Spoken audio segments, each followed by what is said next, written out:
31e édition de la célébration des religions endogènes au Bénin. À l'instar d'autres localités du pays, la cité des Koborou n'a pas dérogé à la tradition initiée depuis 1992 par le président Nicéphore Soglo.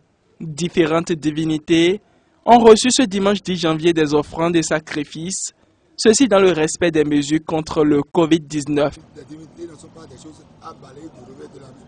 Et c'est pour ça que nous et vous, nous retrouvons ici aujourd'hui dans le couvent de Zangbetor de Soukou-Zana d'Awaga, transféré à Parakou.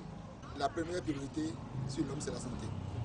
Et nous devrons quand même suivre et respecter ce que le gouvernement nous demande. Donc la Covid-19, ce que ça nous a amené, il faille que chacun respecte ce que le gouvernement demande. Nous allons fêter.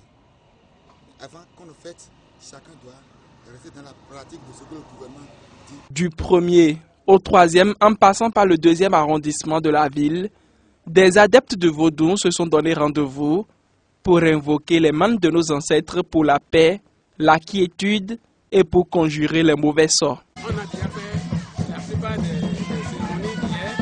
Ce qui reste aujourd'hui, c'est une messe que nous appelons Adonapa. Il faut aimer sa patrie. Ne cherchons pas à dire là-bas, il fait beau et nous allons courir vers là-bas.